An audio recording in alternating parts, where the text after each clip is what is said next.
So, gentlemen, we're going to get back to it. Our next question really involves compensation. I think this is an interesting question. And the question says, I was injured in an accident that wasn't my fault. Do I have to go to court to get the compensation I deserve? And then also, what happens if you were injured in an accident that was partially your fault? How much will that affect my legal options? So let's see, who wants to go first with that one? I mean, do you have to go to court to get compensated? Sounds like it's right up Wendell's alley. All right, Wendell, it's all on you. Good. I'll step up to the plate and answer that one. Most cases resolve short of going to trial or having to even file a lawsuit.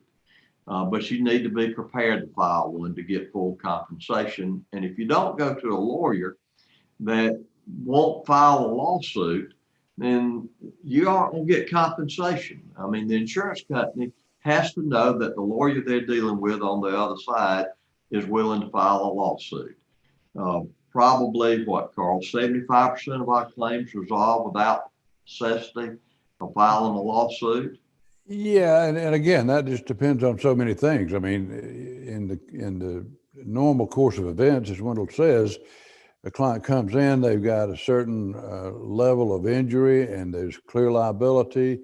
You take that case and present it to the adverse insurance company. Hopefully, the uninsured motorist insurance carrier has already been put on point. Let me quickly add to something Wendell said earlier about notice to the uninsured motorist insurance carrier. We had a case just recently that had been, it was a year and a half old before they came in.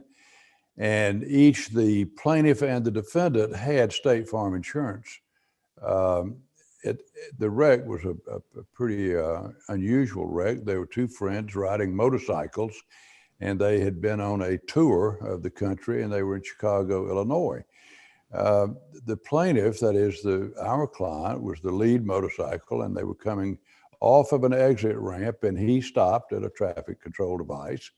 His friend was looking at his phone, for God's sake, and rear-ended the plaintiff on a motorcycle. And they thought, because they were friends, they didn't call the police. They rented a truck, put both bikes on the truck, and had him towed back down to this area. Well, when he came to us, he'd been unable to work it out with his friend's liability insurance carrier, which was State Farm, just like his insurance was State Farm. And the first question we asked was, well, did you put your, he had some pretty bad injuries. His back was broken in 2 or 3 places.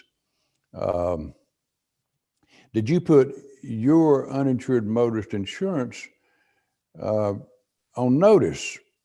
And he said, well, no, I didn't think I had to do anything because my friend had filed a notice of the wreck with State Farm, which was also my insurance. Well, as Wendell pointed out earlier, the courts have held that as much as 3 months is too much of a delay, and they have an absolute coverage defense. That means they don't have to honor their uninsured motorist insurance coverage, which they sold to you and accepted your money for. But because of that technicality, they can deny the coverage. And that's exactly what happened.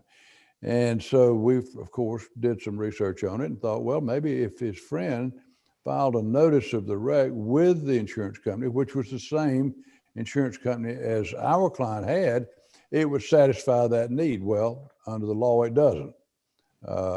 His uninsured motorist insurance is off the hook. Now, I forgot what I was talking about, but I wanted to add that because that was very important. Yes. The other was what was the question? Whether you had to go to court to get compensation. No, most of the time, in that situation, if they come in a timely manner, the lawyer would have already notified the client's uninsured motorist insurance carrier, would have put the adverse insurance company on notice. Then it would be a matter of collecting the data that you need, which would be all the medical bills, some narrative reports from the doctors saying what history they took, what the injury was, et cetera, et cetera.